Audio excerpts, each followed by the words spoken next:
ಭೀಮ್ ಧ್ವನಿ ನ್ಯೂಸ್ಗೆ ಸ್ವಾಗತ. ರೈತರ ವಿವಿಧ ಬೇಡಿಕೆಗಳಿಗೆ ಆಗ್ರಹಿಸಿ ಭಾರತೀಯ ಕಿಸಾನ್ ಸಂಘದಿಂದ ಪ್ರತಿಭಟನೆ. ಅತಿವೃಷ್ಟಿಯಿಂದ ಹಾನಿಯಾದ ಬೆಳೆಯನ್ನ ಕಂದಾಯ, ಕೃಷಿ, ತೋಟಗಾರಿಕೆ, ರೇಷ್ಮೆ ಇಲಾಖೆ ಅಧಿಕಾರಿಗಳು ರೈತರು ಬಿತ್ತನೆ ಮಾಡಿದ ಈರುಳ್ಳಿ, ಗೋವಿನ ಜೋಳ ಸೇರಿ ಮುಂತಾದ ಪರಿಹಾರ ವ್ಯಾಪ್ತಿಯಲ್ಲಿ ಬರುವ ಬೆಳೆಗಳನ್ನ ನಮೂದು ಮಾಡದೆ ಕಬ್ಬು ನಮೂದು ಮಾಡಿದ್ದಾರೆ. ಬೆಳೆಗಳು ಅದಲು ಬದಲು ಮಾಡಿದ್ದಾರೆ. ಎಲ್ಲ ಸರಿಯಾಗಿದ್ರೂ ಕೂಡ ತಾಂತ್ರಿಕ ತೊಂದರೆಗಳಿಂದ ಪರಿಹಾರ ಜಮೆಯಾಗಿರುವುದಿಲ್ಲ. ಬೆಳೆ ವಿಮೆ ಪಾವತಿಸಿದವರಿಗೆ ಕ್ಲೇಮ್ ನೀಡದೆ ವಿಮಾ ಕಂಪನಿ, ಸರ್ಕಾರ ರೈತರಿಗೆ ಆಗಿರುವ ಅನ್ಯಾಯ ಮಾಡ್ತಾ ಇದ್ದು ತಕ್ಷಣ ಸರಿಪಡಿಸಬೇಕು ಅಂತ ಭಾರತೀಯ ಕಿಸಾನ್ ಸಂಘದ ಜಿಲ್ಲಾಧ್ಯಕ್ಷ ವಿರೂಪಾಕ್ಷಯ್ಯ ಹಿರೇಮಠ ಸರ್ಕಾರಕ್ಕೆ ಒತ್ತಾಯಿಸಿದರು. ಸವಳು ಜವಳು ನಿರ್ಮೂಲನೆ, ರಾಜ್ಯದ ಎಲ್ಲಾ ಕೆರೆಯನ್ನ ತುಂಬಿಸಬೇಕು, ಕಬ್ಬು ಬೆಳೆಗಾರ ಸಮಸ್ಯೆಗೆ ಪರಿಹಾರ, ವಿಮಾ ಕಂತು ಕಟ್ಟಿದವರಿಗೆ ವಿಮಾ ಕ್ಲೇಮ್ ನೀಡಬೇಕು, ಬೆಳೆ ಪರಿಹಾರ ಸರಿಯಾಗಿ ವಿತರಿಸಬೇಕು, ವಿದ್ಯುತ್ ಸಮಸ್ಯೆ ಮುಂತಾದ ರೈತರ ವಿವಿಧ ಸಮಸ್ಯೆಗಳನ್ನು ಪರಿಹರಿಸಲು ಆಗ್ರಹಿಸಿ ಭಾರತೀಯ ಕಿಸಾನ್ ಸಂಘ ಕರ್ನಾಟಕ ಪ್ರದೇಶ ಉತ್ತರ ಪ್ರಾಂತ್ಯ ಬಾಗಲಕೋಟೆ ಜಿಲ್ಲಾ ಹಾಗೂ ತಾಲೂಕು ಘಟಕಗಳ ಸಹಯೋಗದಲ್ಲಿ ತಹಸೀಲ್ದಾರ್ ಕಚೇರಿ ಮುಂದೆ ರೈತರು ನಡೆಸಿದ ಪ್ರತಿಭಟನೆಯನ್ನ ಉದ್ದೇಶಿಸಿ ಮಾತನಾಡಿದರು. ರಾಜ್ಯದಲ್ಲಿ ಇರುವ ಎಲ್ಲಾ ಕೆರೆಯನ್ನ ತುಂಬಿಸಿದ್ರೆ ಬೋರ್ವೆಲ್ ಮರು ಪೂರ್ಣಗೊಳ್ಳುವವು. ಯೋಜನೆ ನೀರು ನಿಂತ ಪರಿಣಾಮ ಸವಳು ಜವಳು ಆಗಿ ರೈತರ ಬಿತ್ತನೆಗೆ ತೊಂದರೆಯಾಗಿದೆ. ಕಂದಾಯ, ಕೃಷಿ, ತೋಟಗಾರಿಕೆ, ರೇಷ್ಮೆ, ಸರ್ವೆ, ವಿದ್ಯುತ್ ಇಲಾಖೆಯಲ್ಲಿ ರೈತರು ಯಾವುದೇ ಸೇವೆ ಪಡೆಯಲು ಅಪಾರ ಪ್ರಮಾಣದ ಹಣ ವ್ಯಯ ಮಾಡುವಂತಾಗಿದ್ದು ತಕ್ಷಣ ಸರ್ಕಾರ ಮರು ಪರಿಶೀಲನೆ ಮಾಡಬೇಕು. ಈ ಎಲ್ಲ ಬೇಡಿಕೆಗಳನ್ನು ಈಡೇರಿಸದಿದ್ದಲ್ಲಿ ದಿನಾಂಕ 21ರಂದು ಜಿಲ್ಲಾಧಿಕಾರಿಗಳ ಕಚೇರಿ ಮುಂದೆ ಪ್ರತಿಭಟನೆ ಮಾಡಲಾಗುತ್ತೆ ಅಂತ ಹೇಳಿದರು.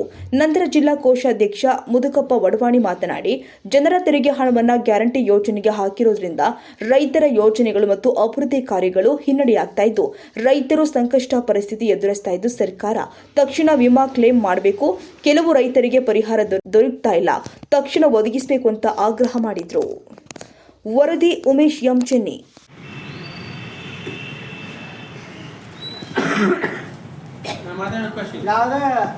ಭಾರತೀಯ ಕಿಸಾನ್ ಸಂಘ ಕರ್ನಾಟಕ ಪ್ರದೇಶ ಉತ್ತರ ಪ್ರಾಂತ ಜಿಲ್ಲಾ ಘಟಕ ಬಾಗಲಕೋಟೆ ಹಾಗೂ ತಾಲೂಕಾ ಘಟಕ ಬೀಳಗಿ ಇವರ ಸಹಯೋಗದಲ್ಲಿ ಇವತ್ತಿನ ದಿವಸ ನಮ್ಮ ತಾಲೂಕಿನಲ್ಲಿರ್ತಕ್ಕಂಥ ರೈತರ ಸಮಸ್ಯೆಗಳಿಗಾಗಿ ಪ್ರತಿ ತಾಲೂಕಿನ ರಾಜ್ಯದ ಎಲ್ಲ ತಾಲೂಕಿನಲ್ಲಿ ಜಿಲ್ಲೆ 18ರಂದು ಅಲ್ಲಿ ಮಾಡ್ತೀವಿ.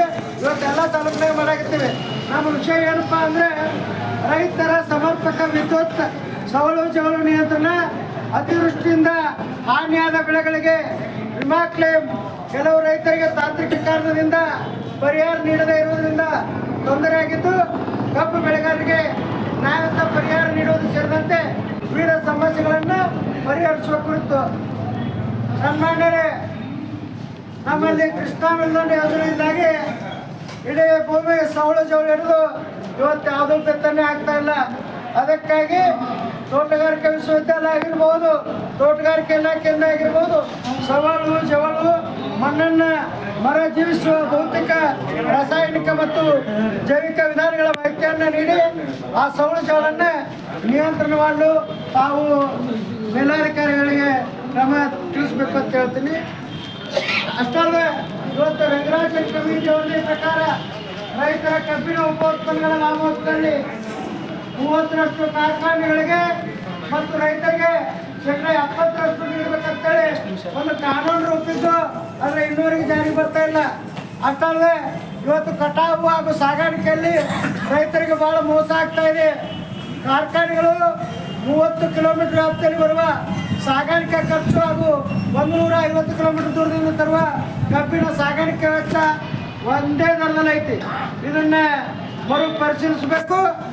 ಅಷ್ಟಲ್ಲದೆ ಪ್ರಥಮ ಪ್ರಾಶಸ್ತ್ಯದೊಂದಿಗೆ ಏನು 30 ಕಿಲೋಮೀಟರ್ ವ್ಯಾಪ್ತಿಯಲ್ಲ ರೈತರ ಕಬ್ಬನ್ನು ಪಡಿಬೇಕು. ತೂಕದಲ್ಲಿ ಮೋಸ ಆಗತೈತೆ. ರೈತರ ಹೇಳಿಕೆ ಪ್ರಕಾರ ಎಲ್ಲ ಕಾರ್ಖಾನೆಯ ತೂಕದಲ್ಲಿ 101% ಮೋಸ ಮಾಡ್ತಾ ಇದ್ದಾರೆ. ಅದು ಕಂಡು ಬಂದಿದೆ. ಇದಕ್ಕಾಗಿ ಪರ್ಯಾಯವಾಗಿ ಪ್ರತಿಯೊಂದು ಕಾರ್ಖಾನೆ ಎದುರು ಒಂದು ಸರ್ಕಾರಿ ತೂಕದ ಯಂತ್ರವನ್ನು ಅಳವಡಿಸಬೇಕು. ಕಾರ್ಖಾನೆಯ ಸಕ್ಕರೆ ಮತ್ತು ಇತರ ಉತ್ಪನ್ನಗಳನ್ನು ಮತ್ತು ರೈತರ ಕಬ್ಬನ್ನು ಒಂದೇ ತೂಕದ ಯಂತ್ರದಲ್ಲಿ ತೂಕ ಮಾಡುವ ವ್ಯವಸ್ಥೆ ಕಲ್ಪಿಸಬೇಕು. ರೈತರು ಸಾಗಿಸಿದ ಕಬ್ಬನ್ನು ಕಾರ್ಖಾನೆಯಲ್ಲಿ ಮೊದಲು ತೂಕ ಮಾಡಿ ನಂತರ ಸರದಿ ಸಾಲಿನಲ್ಲಿ ನಿಲ್ಲಿಸಿ ಮತ್ತೆ ತೂಕವಾದ ರೈತರ ಕಬ್ಬಿನ ಮಾಹಿತಿ ತಕ್ಷಣ ರೈತರಿಗೆ ತಿಳಿಸಬೇಕು. ಜಿಲ್ಲಾಧಿಕಾರಿಗಳ ಕಚೇರಿಗೆ ಸಕ್ಕರೆ ಆಯುಕ್ತರನ್ನು ರವಾನಿಸಬೇಕು. ರೈತರಿಗೆ ಆಯಾ ಕಬ್ಬಿನ ಜಮೀನಿನಲ್ಲಿ ಸಕ್ಕರೆ ಇಳುವರಿಯನ್ನು ವೈಜ್ಞಾನಿಕವಾಗಿ ಸಮಕ್ಷಮ ಪರೀಕ್ಷಿಸಿ ಮಾಹಿತಿಯನ್ನು ಒದಗಿಸಬೇಕು. ಭಾರತದ ಕೆಲವೊಂದು ರಾಜ್ಯದಲ್ಲಿ ಕೇಂದ್ರ ಸರ್ಕಾರ FRP ಅಲ್ಲದೆ ರಾಜ್ಯ ಸರ್ಕಾರಗಳು ಪ್ರತಿ ಟನ್